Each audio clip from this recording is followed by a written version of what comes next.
Di 10K subscriber channel Novel Official, akan adakan giveaway untuk 3 orang pemenang. Jangan lupa untuk selalu komen dan like untuk setiap video. Selamat datang di channel Novel Official. Sebelum mendengarkan novel, Perintah Kaisar Naga, jangan lupa like, share, and subscribe. Kalau tidak kuretakkan jantung kalian. Tanpa lama-lama lagi langsung saja kita masuk di cerita novelnya. Selamat mendengarkan bosku. Bab 411.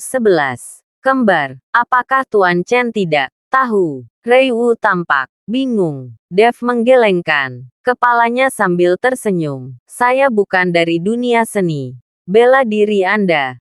Jadi saya tidak begitu jelas. Rei Wu ingat adegan ketika Dev bertarung dengan Tuan Buhuo.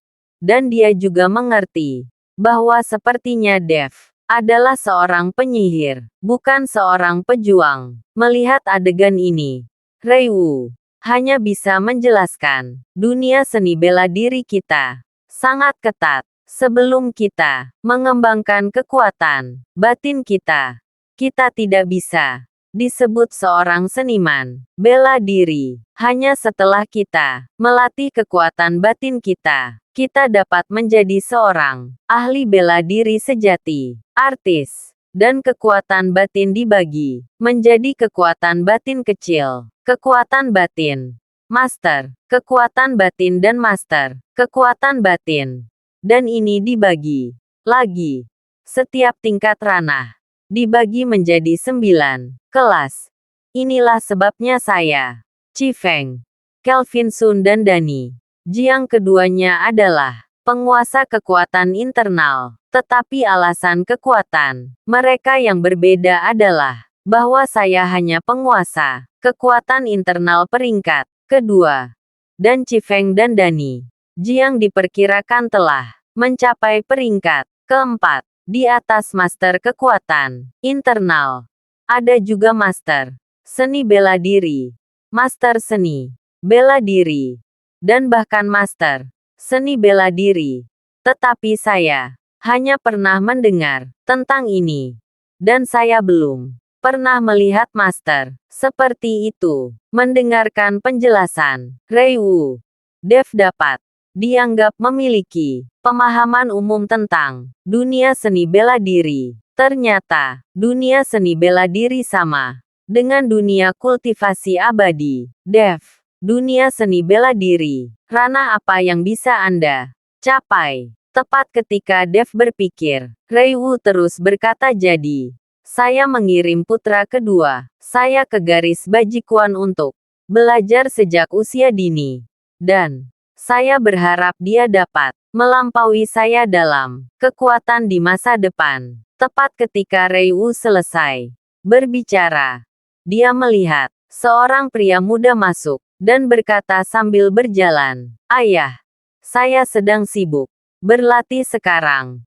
Kali ini, saya harus membantu kita mendapatkan hasil yang baik di bajikuan pada pertemuan seni bela diri." Ketika pemuda itu masuk, Dev sekilas terkejut. Dia menemukan bahwa orang ini terlihat persis sama dengan Doni Wu. Jika Doni Wu tidak duduk di sana, Dev pasti akan mengakui kesalahannya. Tuan Chen, ini putra kedua saya, Xavier Wu. Mereka kembar. Rei Wu mengikuti perkenalan Dev. Dev tersenyum sedikit, mengangguk, dan menyapa Xavier Wu. Namun, nama keluarga ini telah memberi Dev banyak wawasan. Doni Wu, Xavier Wu, Rei Wu. Nama keluarga ini benar-benar sewenang-wenang. Xavier Wu tertegun sejenak, melirik Dev, dan menemukan bahwa Dev hanya seumuran dengan dirinya. Dan ayahnya benar-benar memanggilnya Tuan dengan sikap yang sangat hormat, yang membuat Xavier Wu mengerutkan kening dan berkata, "Ayah, Anda mengatakan bahwa keluarga itu ada di sini. Yang mulia, bukan kamu bajingan. Apa yang kamu bicarakan? Mengapa kamu tidak datang menemui Tuan Chen, melihat sikap arogan Xavier Wu, Rei Wu langsung mengutuk. Melihat Rei Wu marah, Xavier Wu hanya bisa berjalan ke arah Dev dengan sangat enggan. Saya telah melihat Tuan Chen. Dev hanya mengangguk sedikit, tetapi tidak mengatakan apa-apa. Bagaimana sikap Anda terhadap Tuan Chen? Apakah Anda ingin berkelahi? Rei Wu melihat bahwa Xavier Wu tidak yakin dan segera memarahinya dengan marah. Patriark Wu, orang-orang muda memiliki semangat yang tinggi. Itu bisa dimengerti. Kamu tidak harus melakukan ini. Dev membujuk Rei Wu. Dev tidak peduli dengan sikap Xavier Wu. Sejak melangkah ke dunia keabadian, keadaan pikiran Dev berangsur-angsur berubah. Hei, Rei Wu menghela nafas. Jika kedua putraku bisa seperti Tuan Chen, aku tidak akan menyesal bahkan jika aku mati. Ayah, aku berada di ranah Master Neijing sekarang, dan dalam 3 tahun aku pasti akan melampauimu. Melihat ayahnya meremehkannya di depan orang luar, Xavier Wu berkata dengan sedikit enggan, Tuan Neijin bukan apa-apa. Duduk saja di sampingku dan biarkan Tuan Chen memberimu beberapa petunjuk. Rei Wu tahu kemampuan Dev Master Neijin jenis Dani Jiang ditampar sampai mati. Dan Master Neijin berani berteriak di depan Dev. Bab 412.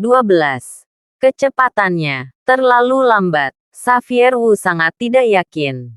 Tetapi dia tidak berbicara. Tetapi setelah menemukan tempat untuk duduk, dia mulai makan. Patriark Wu, apa pertemuan seni bela diri yang Lingzi katakan barusan? Dev bertanya dengan rasa ingin tahu. Tuan Chen, pertemuan seni bela diri adalah konferensi yang diadakan oleh keluarga dan sekte seni bela diri di seluruh provinsi Jiangnan dan Jiangbei, terutama bagi generasi muda seniman bela diri untuk berkomunikasi dan belajar bersama. Namun, untuk meningkatkan antusiasme generasi muda, setiap kali pertemuan seni bela diri akan menghadiahi pemenang dengan beberapa ramuan obat dan bahan obat yang berharga. Pertemuan seni bela diri semacam itu diadakan setahun sekali dan diselenggarakan oleh Paviliun Raja Obat, dan hadiahnya juga dikeluarkan oleh Paviliun Raja Obat. Sebenarnya akan ada banyak harta di pertemuan seni bela diri ini. Penjualan pil obat juga merupakan strategi pemasaran Paviliun Raja Obat dan digunakan untuk menjual pil obat. Namun, setelah bertahun-tahun, memang ada banyak orang berpartisipasi, dan seringkali ada beberapa yang langka. Obat-obatan dan harta karun muncul. Rei Wu mengikuti Dev untuk menjelaskan secara detail. Oh, ada pesta seperti itu. Dev tiba-tiba menjadi tertarik. Kalau begitu saya tidak tahu apakah saya bisa berpartisipasi. Tentu saja bisa. Semua seniman bela diri dari Provinsi Jiangnan dan Jiangbei dapat berpartisipasi, tetapi terbatas pada generasi muda, dan usianya tidak boleh lebih dari 35 tahun. Seperti kami orang tua, kami hanya bisa menonton dari samping. Rei Wu melanjutkan dengan senyum masam. Hanya saja, jika Tuan Chen pergi untuk berpartisipasi, saya khawatir Anda akan menjadi pemenang, dan yang lain tidak harus bertarung. Hoho, Tuan Wu telah memenangkan hadiahnya. Dev tertawa. Xavier Wu, yang sedang makan di samping, mau tak mau memutar matanya setelah mendengar ini. Jelas tidak yakin. Lalu kapan pesta seni bela diri ini akan diadakan? Dev bertanya pada Rei Wu. Itu Rei Wu berpikir sejenak. Seolah-olah dia lupa. Jam berapa sekarang? Jadi dia bertanya kepada Xavier Wu. Xavier Wu, berapa hari? Pertemuan seni bela diri akan diadakan 1 minggu. Xavier Wu berkata tanpa melihat ke atas. Anak ini Rei Wu memelototi Xavier Wu dan kemudian tersenyum, meminta maaf pada Dev. Setelah makan, atas undangan ramah Rei Wu, Dev harus memberikan instruksi kepada Xavier Wu atau dua anaknya. Dev juga tidak berdaya. Jadi dia hanya bisa mengikuti Rei Wu ke bidang seni bela diri keluarga Wu. Faktanya, Dev sudah lama menduga bahwa Wu Liu sangat menghormatinya dan ramah. Dan dia pasti memintanya ketika mereka tiba di lapangan seni bela diri. Wu Liu berkata kepada Xavier Wu, Xavier Wu, Anda dapat melakukan satu set pukulan, dan meminta Tuan Chen untuk memberikan beberapa petunjuk. Xavier Wu sangat enggan, tapi dia hanya bisa memasang postur tanpa daya. Saya melihat kaki Xavier Wu sedikit terpisah, berdiri di atas kuda, dan kemudian menginjak kakinya tiba-tiba. Semua orang hanya merasakan sedikit getaran di tanah. Dan setelah Xavier Wu mengangkat kakinya, jejak kaki yang dalam muncul di tanah yang keras. Tuan muda kedua benar-benar mencapai kekuatan. Tuan Neijing, itu benar-benar tidak mudah.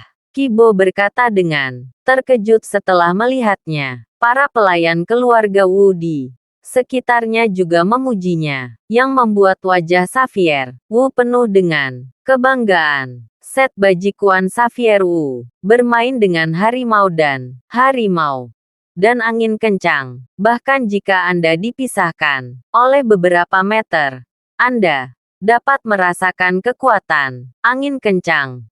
Dan ada jejak kaki yang dalam di bawah kaki Xavier Wu. Tuan Chen, saya ingin Anda memberikan beberapa petunjuk kepada anjing itu. Setelah Xavier Wu menyelesaikan satu set Bajikuan, Rei Wu dengan hormat berkata kepada Dev. Dev mengangguk. Set Bajikuan ini kuat dan kuat. Itu sangat bagus. Tetapi sangat disayangkan bahwa peningkatan kekuatan telah mengorbankan kecepatan. Kecepatan set pukulan ini terlalu lambat. Anda harus tahu bahwa Anda kuat jika kamu tidak bisa memukul orang. Dan itu sia-sia. Rei Wu mengangguk lagi dan lagi setelah mendengar ini. Set pukulan Xavier Wu memang kuat dan kuat. Dia sengaja meningkatkan kekuatan setiap pukulan dan setiap tendangan. Jadi ini menyebabkan kecepatannya melambat. Bab 413. Aku tidak bergerak. Kamu datang untuk bertarung. Ketika Xavier Wu mendengar bahwa Dev benar-benar mengatakan bahwa Bajikuan-nya lambat, dia langsung tidak senang. Selain itu, hatinya telah menahan amarahnya. Dan dia segera meledak dan berkata kepada Dev, wah, jika kamu benar-benar mampu, apakah kamu berani memainkan dua gerakan denganku? Akan kutunjukkan seberapa lambat Bajikuanku. Kamu bajingan. Mengapa kamu berbicara dengan Tuan Chen? Rei Wu terkejut. Xavier Wu ini berani berbicara dengan Dev seperti ini. Tetapi dia ketakutan. Rei Wu akan bergegas untuk memberi pelajaran pada Xavier Wu. Siapa yang tahu bahwa Dev mengulurkan tangannya dan menghentikan Rei Wu. Tuan Wu tidak perlu marah. Saya tidak mengatakannya. Itu normal bagi orang muda untuk marah.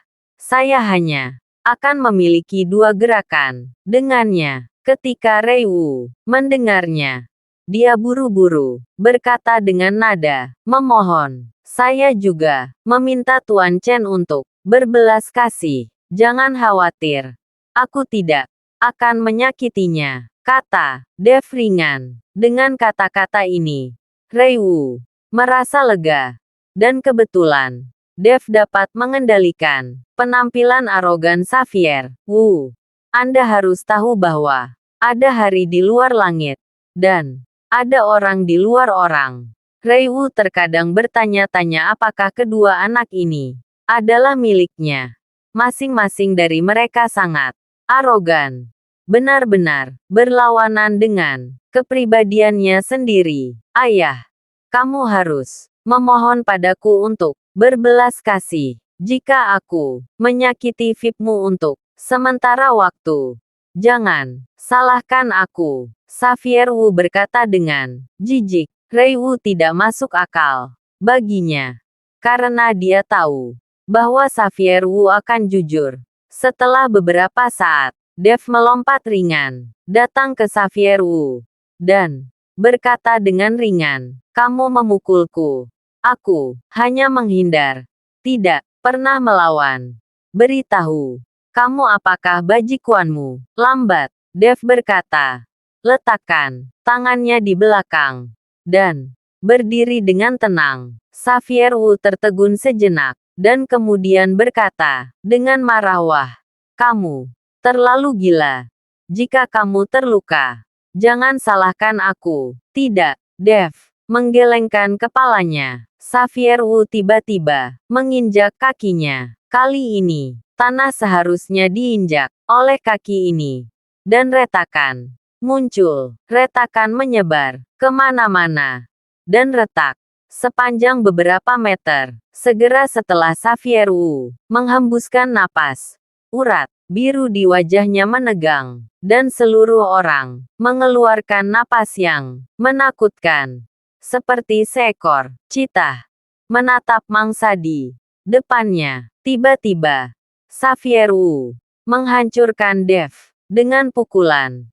Pukulan itu kuat, dan suara langit yang pecah tiba-tiba terdengar. Menghadapi pukulan ini, Dev masih berdiri dengan tenang, dengan tangan di belakang punggungnya, seolah-olah dia tidak peduli sama sekali. Tapi tepat sebelum tinju, Xavier Wu mencapai Dev.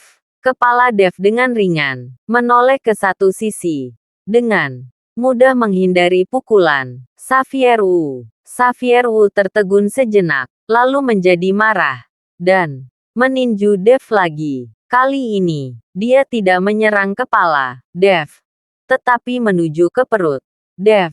Saya melihat perut Dev ditarik satu ke samping, menghindari pukulan, dan kemudian tubuhnya terbalik, tepat di belakang Xavier Wu. Apa? Tanpa memukul dua pukulan berturut-turut, Xavier Wu benar-benar marah, mengaum di mulutnya. Tinjunya seperti bintang jatuh, diselimuti ke arah Dev. Kali ini, dia benar-benar menggunakan kedua tinjunya, tetapi sayangnya, tidak peduli seberapa cepat tinjunya. Bahkan sudut pakaian Dev tidak dapat disentuh. Hanya dalam beberapa menit, Xavier Wu telah meninju lebih dari 100 pukulan.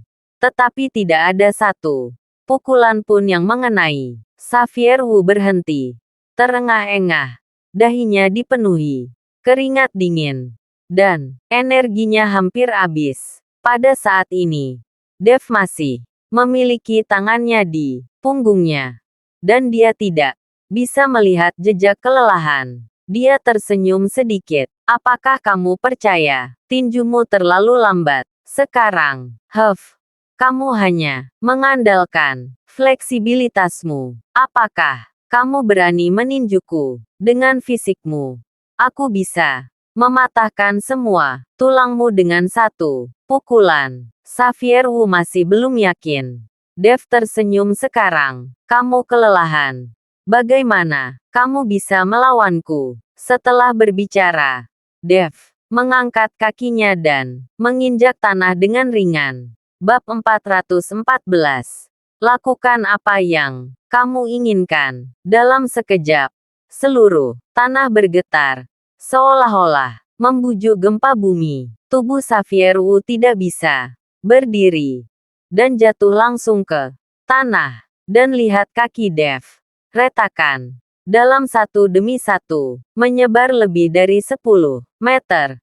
Dan betis Dev jatuh ke tanah. Mengangkat kakinya. Dev berjalan kembali ke Rei Wu. Dengan ringan. Tapi Xavier Wu tercengang ketika dia jatuh ke tanah. Melihat lubang sedalam 1/2 meter di depannya, jakun Xavier Wu berguling, dan akhirnya menyadari bahwa kekuatan Dev sama sekali tidak sebanding dengannya. Kekuatan internal berada di atas peringkat ke-8. Tidak heran ayahnya sangat sopan padanya memikirkan hal ini. Xavier Wu segera bangkit, berjalan ke Dev dengan wajah hormat, dan berlutut dengan bunyi. Gedebuk, saya tidak punya mata. Saya harap Tuan Chen tidak akan tersinggung melihat Xavier Wu berlutut untuk dirinya sendiri. Dev sedikit terkejut. Dia mengulurkan tangan dan mengangkat Xavier Wu. Meskipun saudara-saudara dari keluarga Wu sombong, kemampuan mereka untuk mengakui kesalahan mereka, dan berbalik benar-benar tidak biasa.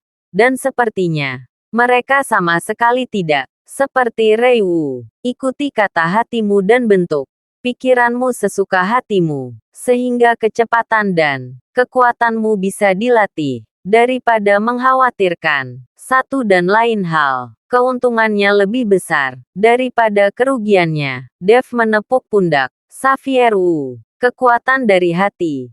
Bentuk sesuka hati. Kekuatan dari hati. Bentuk sesuka hati. Xavier Wu bergumam pada dirinya sendiri. Matanya tiba-tiba menyala. Dan wajahnya penuh kegembiraan. Terima kasih, Tuan Chen, karena telah menunjukkan. Saya tahu. Saya tahu. Setelah Xavier Wu selesai berbicara, dia langsung berlari ke bidang seni bela diri dan mulai berlatih. Dan dia terus bergumam, kekuatan dari hati. Bentuk sesuai keinginan. Rei Wu memandang Xavier Wu dengan puas. Dan kemudian berkata kepada Dev dengan penuh rasa, terima kasih banyak, Tuan Chen. Jika Tuan Chen berguna untuk tempat keluarga Wu saya, keluarga Wu saya akan melalui api dan air. Dan saya akan melakukan apa saja, hanya sedikit usaha. Wu, patriark tidak perlu sopan. Dev tersenyum tipis. Pada saat ini, Doni Wu datang. Dan kemudian, dengan hormat berkata kepada Dev, Tuan Chen, batu aslinya ada di sini. Saya tidak mengenal Anda. Oke. Aku akan melihatnya bersamamu. Dev mengangguk. Doni Wu mengemudi dan membawa Dev untuk meninggalkan keluarga Wu, langsung ke sebuah gudang di pinggiran kota. Disinilah Doni Wu menyimpan batu-batu kasar. Lagi pula, toko-toko di pasar terlalu kecil untuk menampung batu-batu kasar ini. Setelah Dev dan yang lainnya tiba, sebuah mobil hitam kecil segera melaju, dan seorang lelaki tua, berambut putih dengan kacamata baca dan tongkat di tangannya keluar dari mobil. Melihat ini, Doni Wu bergegas menemuinya. Pei, tua, hati-hati dengan langkahmu. Melihat penampilan Doni Wu, dia sangat menghormati lelaki tua itu, dan dengan hati-hati membantu lelaki tua itu. Doni Wu, itu untuk melihat wajah ayahmu. Kalau tidak, aku tidak akan pernah lari di usiaku. Aku membantumu. Kali ini, aku harus pensiun.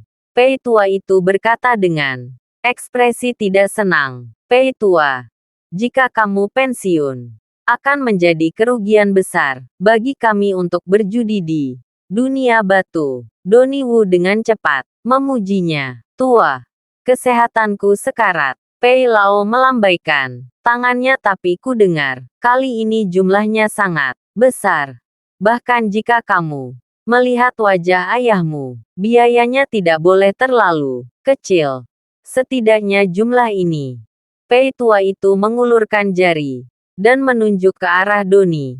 1 juta tidak banyak.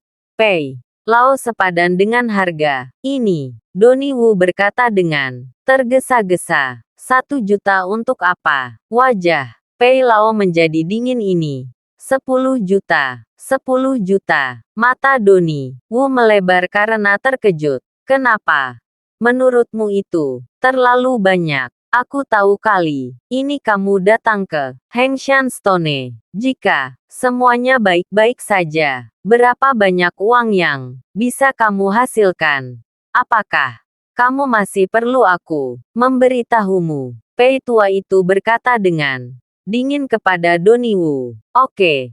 10 juta adalah 10 juta. Doni Wu mengertakkan gigi. Dia membantu Pei Lao ke kursi untuk beristirahat.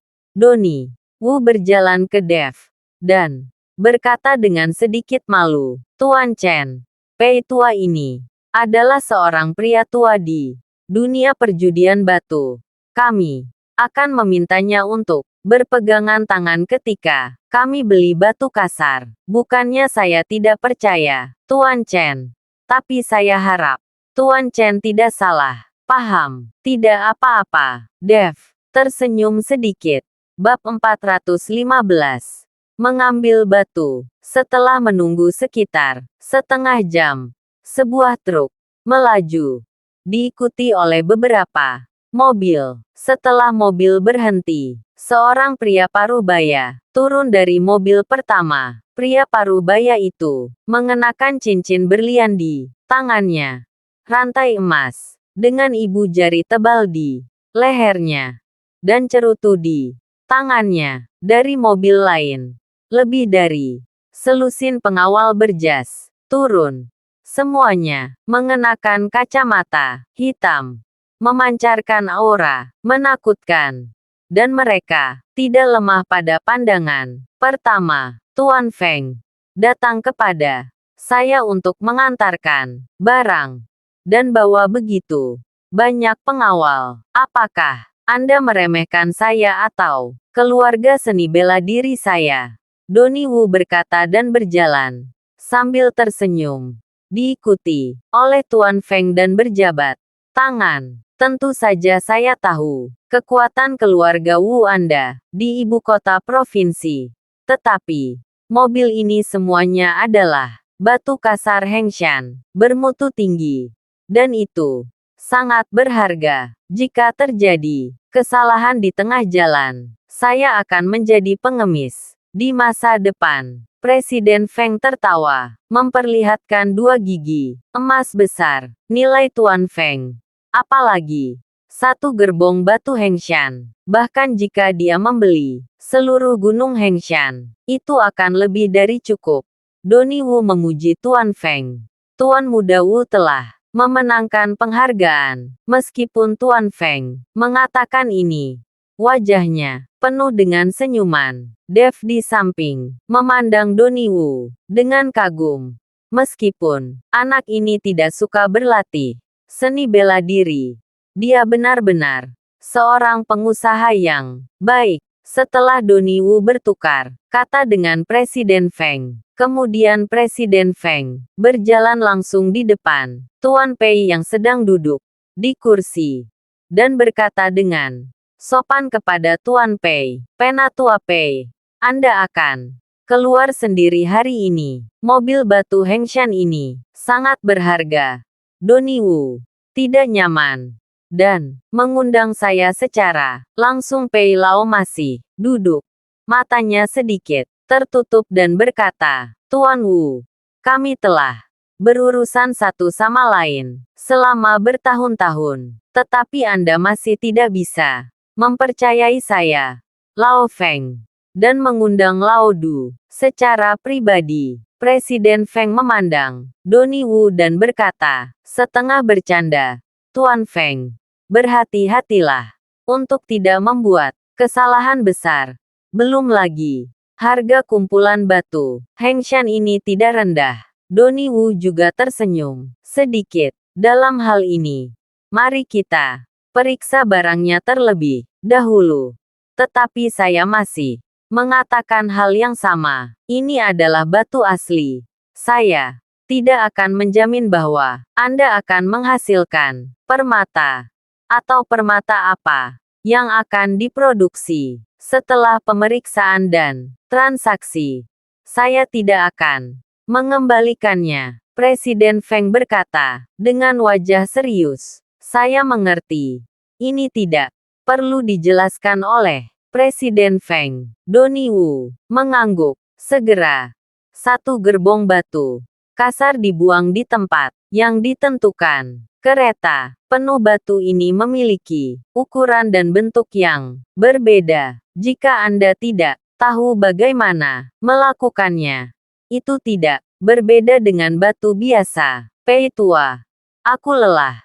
Donnie Wu melangkah maju untuk meminta Pei Lao memeriksa barang-barang dan secara pribadi membantu Pei Lao naik. Pei Lao mengangguk, mengeluarkan kaca pembesar dan palu kecil yang sangat halus dan berjalan ke batu kasar yang dipilih secara acak. Dengan begitu banyak batu kasar, tidak realistis untuk memeriksanya satu persatu. Jadi saya hanya dapat memilih selusin secara acak dan membiarkan Pei memeriksa barangnya. Adapun apakah selusin atau lebih batu ini dapat mewakili kualitas satu gerbong batu kasar, tidak ada yang bisa mengatakan dengan pasti. Itu semua tergantung pada keberuntungan. Dan perjudian di atas batu itu sendiri adalah masalah keberuntungan. Tepat ketika Pei Lao dengan hati-hati melihat batu-batu kasar, Dev tiba-tiba sedikit mengernyit, lalu berjalan ke tumpukan batu kasar, lalu membungkuk dan mulai memetik. Tuan Feng melirik Dev dan tidak menghentikannya. Dia mengira Dev adalah bawahan yang dibawa oleh Donnie Wu. Dev terus memungut batu kasar di depannya.